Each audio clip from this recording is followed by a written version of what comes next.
good evening and welcome to the penultimate episode of Lockdown Live Sessions with me, your host for this evening, Mr. Callum Lucas. Now, before we go any further, I want to say thank you so much to those that joined last night.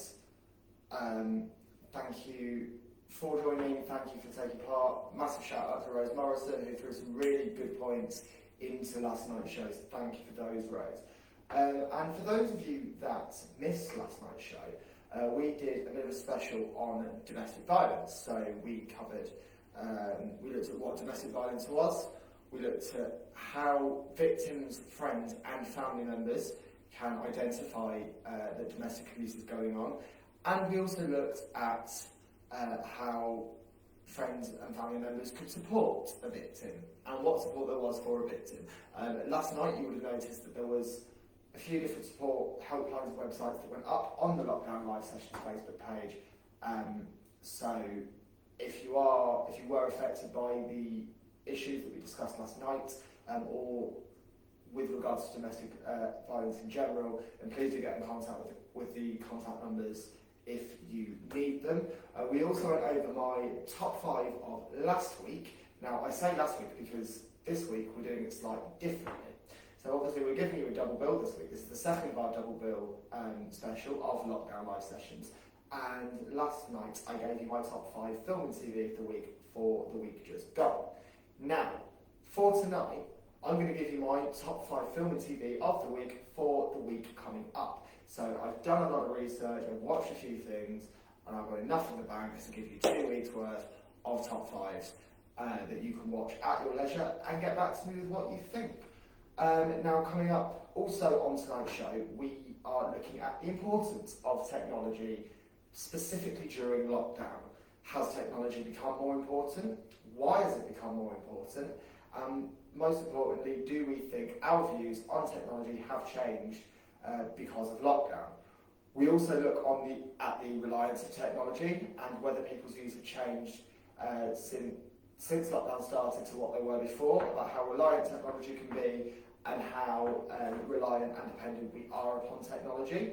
We're going to talk a little bit about cyberbullying and domestic violence, just slightly tying it in with last night. So at this point, I do have to warn you that if we will be having some quite frank discussions, as we did last night, about cyberbullying and in particular related to domestic violence. So if you're affected by any of the issues, or you are watching this with people of younger age maybe, this section of the show may not be suitable for those. So yeah, we will be talking about cyberbullying and domestic violence, and we will also be talking about how to support cyberbullying within the community and how a closer network like we did last night of friends and family can support a victim of cyberbullying. Also coming up, we've got, as I said, we've got my top 5. I will update you very shortly on my little mission, my little run for the Teenage Cancer Trust. And we will also be looking forward to next week's grand finale. Now, I don't know about you, but I feel like this has come around really, really quickly. So think that we're on episode 6, we've been going 6 weeks already.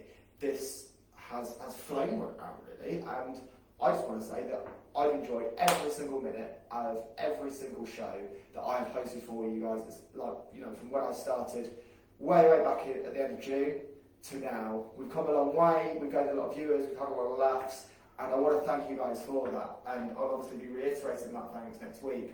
But I do know there are people watching that have stuck with me and have seen every single one of my shows live, and I know there are people out there that have seen every single one of my shows, on catch-up. So thank you for that. And before we go into the main part of the show, which is the part about cyberbullying, I just want to let you know as well that both tonight's and last night's episode will be on YouTube within the next week. So last night's episode, will go onto the Chinwag YouTube channel at 12 PM tomorrow, with part 2 following at 12:45. And this episode tonight will go out at 12 PM on Friday afternoon, again followed at 12:45 by part 2 after the break a little bit later on. So that's that out of the way. I'll pop the link on the Lockdown Live Sessions page for you guys after the show later on this evening. And yeah, go like, subscribe, share, etc. and let's give the show a boost, and let's get a really good audience for next week's grand final. Anyway, I think I have spoken about that sort of stuff for a lot longer than I maybe should have, so I'm going to get right into the crux of the show. So, since the 23rd of March, the UK has been on a national lockdown thanks to the coronavirus. But how important is technology to us? How important is it now? How important was it before the pandemic, when we could go out and meet people, go out and see people, socialise? How has the meaning of technology and how it's used changed? Well, I'm going to give you guys my opinions on that, and if those who are watching do have any opinions, please do feel free to pop it in the comments. If you are watching, pop in the comments. I know you're watching, as always, so that I can get a gauge of my viewers, really. But yes, so the importance of cyberbullying, the importance of technology during lockdown. Now, I think it has become quite important because actually it's the only way that we can communicate, it's the only way that we can see friends and family, and it's the only way that we can really connect with the world. But obviously, things haven't always been like this. They say that we had the last pandemic about 100 years ago, and back then, we didn't have all that technology. So actually, we're quite lucky to have that. We're quite lucky that we have the technology that we do. And I feel that now it's become so much more important to have, a reliant piece of technology, because actually, you're going, we're kind of stuck indoors. We're not going anywhere. We can't go out and see friends. We can't go out and see family. We can't go and see kind of extended relatives. We can't travel to here, there and everywhere within the UK and abroad to go and see family. And I feel that if it wasn't for that technology, a lot of us would be lost, and a lot of us would be lost without that human contact. Because as humans, we embrace contact. We hug, we shake hands, we kiss, we do, we elbow bump at the moment, spud if you're, in normal kind of times. But we can't do that, and technology allows us, although virtual, some form of human interaction that's not kind of going outside and speaking to people, because at this point in time we're being told it's not safe. Now, at this point, I'm going to obviously mention that there's quite a few cities that have been placed into a local lockdown at this point in time, which means that from Saturday, where gyms and leisure parks and bowling alleys are supposed to open, they can't across the country, and some cities such as the Greater Manchester, Oldham, Leicester and Blackburn with Darwin have actually had to suspend people being able to visit other people's houses until the foreseeable future because of spikes. So it's another at least 2 weeks or more that we're going to be using technology to communicate with people, phones, emails, Zoom, Microsoft Teams, all of that sort of stuff, so that we can still get by in our day-to-day life. And I feel that the coronavirus has actually changed society and made society a more virtual society, a society that actually relies on technology. Which brings me on to the next point about sort of why, whether we rely on technology a lot more now, whether we actually, depend on technology. And I think that actually since lockdown, a lot of people have. And a lot of people maybe that weren't as dependent or reliant on technology before, they are now. I mean, one of the biggest internet storms is TikTok. Obviously, we've got Facebook. We've got all sorts of means of communication, and that has. I feel that that's actually become a lot more important for people, because if technology breaks, they can't speak to their family. If technology breaks, they can't speak to their friends. There's a lot that actually, when you think about it, technology is needed for, really. And I feel that if we didn't have that technology, it would cause a lot more issues now. Now that we know that we've got it, and now that we know that we can use it, and it's our way of communicating, if that was suddenly taken away from us, I feel that that would actually cause quite a few issues, because we are so we feel that we need that, to have that comfort, to have that communication, to have, that little kind of cushion blanket of friends, family, and a support network. Otherwise, we are going to be very isolated, very alone, and very, very sad. And it'd be a very lonely world to live in. So I think that kind of covers the importance and the reliance of technology, during this pandemic. And if you guys do think that, if you've got any other comments, if you've got any questions about that, then please do let me know, because I'll try my best to read as many comments as I can. But what we're going to go on to next is we're going to talk a bit about cyberbullying and domestic violence. Now, during lockdown, whilst people can't meet, it's given a bit of a breeding ground for cyberbullying. Now, it's become, I've seen it on the internet. I've not been a victim of it, but I've had some nasty comments online, some about the show. And so, people are bullying or trolling people quite a lot. Now, what we're asking tonight is, how does that affect and how does that tie in with people that are victims of domestic violence? Well, the simple answer to that one really is this. Even if a victim blocks the perpetrator on all forms of social media that they can, a perpetrator may still want to exercise that control and manipulation over their victim, and therefore may well get their family or a friend to message the victim, to try and call the victim, to try and get in contact with the victim, to try and exercise that power and control over them. So a lot of the time when domestic violence and cyberbullying sort of meet and connect really, is because of an ex-partner or a friend or family member of an ex-partner maybe stalking the victim, commenting, liking everything, constant messaging, harassing texts, harassing phone calls, etc., etc., etc. And therefore that then constitutes as domestic violence and also as cyberbullying. Now, cyberbullying has always been around for as long as there has been means of communication through the internet and social media. But obviously during lockdown it gives a lot of perpetrators of cyberbullying a lot of time to act in a way that is bullying, cruel and of horrible nature.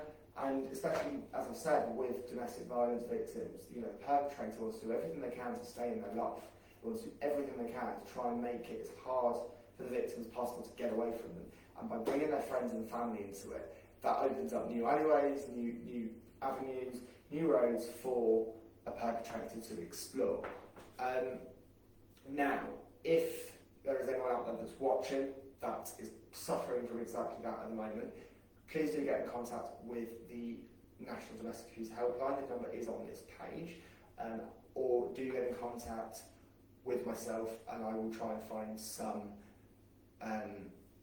more specific support networks for cyberbullying and for anything that's constituted as domestic violence, because it is really important that actually we support each other.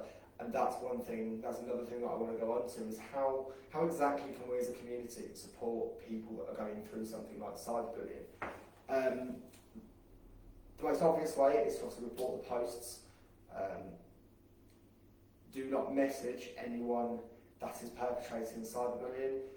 Do not try and get involved. Reassure the victim, especially if they come to tell you what they're going through, that you are there for them.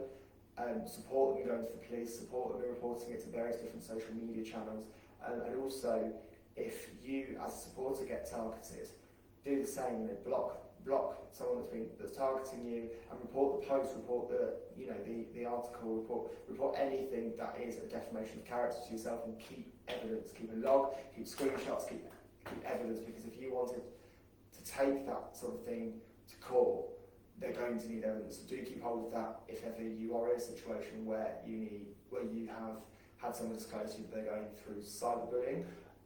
Very similar to last night, listen and let the victim lead the conversation. So obviously listen to what they've got to say, try and establish what information you can, but let the victim lead it. And if it's getting too uncomfortable for a victim, then obviously offer them the chance to stop and take a break if they need to. And if they really don't feel up to it, then offer to have that conversation with them another day. So you have to make the judgment of kind of the way and the mood and the mannerisms of the victim, but you also do have to let the victim lead that conversation. So that is another point, is listening, empathising, being empathetic, being sympathetic, There is a very fine line, because I have heard and been privy to it happening when it's come to bullying. It's not been cyberbullying. It's a very fine line between being empathetic and sympathetic and patronisation. So obviously it's all about tone of voice, it's all about body language.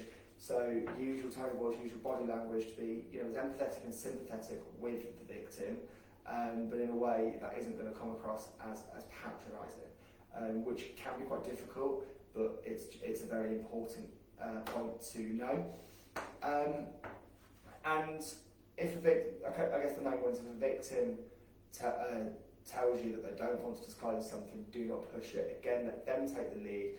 Don't pressure a victim. Just be there as someone, as a confidant to listen to and to talk to, and to try and talk next steps with, and then offer your advice and your kind of next steps, so to speak, and work with the victim to actually establish what they're going to do now that they've disclosed that to you.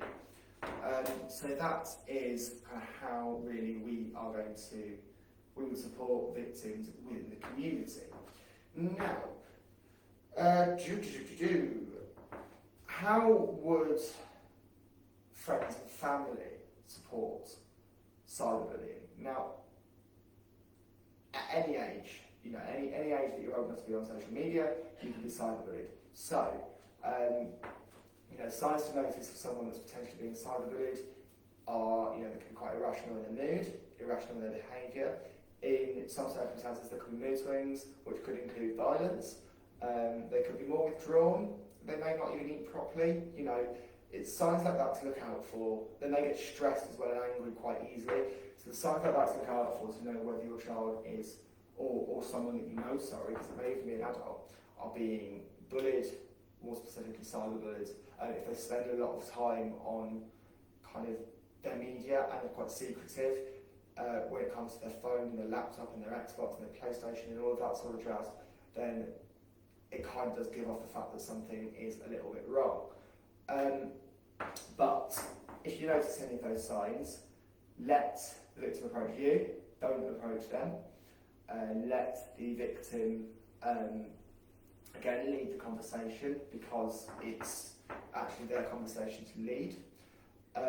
Also, again, offer your advice, offer your next steps, but be mindful that it takes a lot of courage, whether it's someone in the community or whether it's a friend or a family member. It takes a lot of courage for a victim to actually disclose an instance of cyberbullying. It's the same with domestic violence, domestic abuse. Cyberbullying falls into that category. It's still a really difficult disclosure.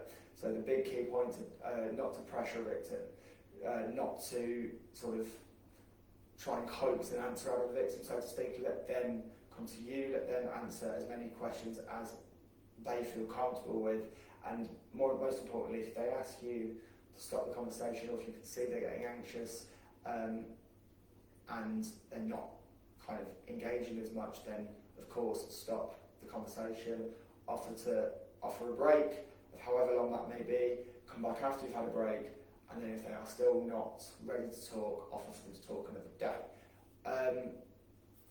And don't go, the biggest things is don't go checking through the social media unless they tell you that that's okay, unless they are happy with you, for you to do that. Generally it'll be with them by your side, but obviously whilst you can ask what's been going on, don't kind of go all bully the china shop, checking social media, etc, and then sort of everything kind of getting really irrational and really big and bigger than it needs to be. Stay calm, stay collected, and deal with it. It's really hard to see a friend or family member go through that, but the key is to stay calm, stay collected, stay rational, and stay level-headed, because then if you're level-headed, you're showing the victim that we can actually sort this, we can sit together and we can sort this, and that's what they need. They need that reassurance, and they need that sort of empathy for them to know that it's all right, really. So, again, I've gone through how to spot cyberbullying. Obviously, it's the usual nasty comments, withdrawn behaviour, etc., which I've just touched on earlier. So again, as I said, if you or someone that you know spots anyone that's going through that, or if spot any nasty comments on the internet, I can't stress enough, report them, and if if you need to tell somebody, in fact I would advise you to tell somebody, because it can be sorted. It really can. There are some really bad tragedies that happen off the back of cyberbullying. So talking and listening if there's disclosure that someone's making to you about that. Now, to quote the late Caroline Flapp, I know this was to do with mental health, but a lot of what she went through was because of her portrayal in the media, both in the national media and in the social media, and she was trolled and she was cyberbullied. So in a world where you can be anything, be kind, and that couldn't be more appropriate for both mental health and for cyberbullying. So we all need to really be kind to one another and kind of just help one another out. So yeah, that's all on how to support and how to spot cyberbullying. When I say how to support, I mean how to support people that are victims of it, and how to sort of try and reduce the amount of cyberbullying that's going on. Because if we all stand together as one big force, report cyberbullying, report negative comments, report negative posts, then we can reduce it, and that's what this is all about. So I feel like that is actually a really good time to take a quick break. So coming up after the break, I will be giving you my top 5 film TV of the week. We'll be talking a little bit more about the grand finale, and we'll be talking a little bit more about the different levels of support that can be offered in terms of professional support and help that people can get if they are victims of something like cyberbullying. And I'll be giving you a couple of examples of websites and things. And obviously, as I've said, at the end of the show, we will speak about the final, and I will hopefully be hearing your comments and feedback as well. So, I will see you in 3. Thank you for joining me. See you after the break.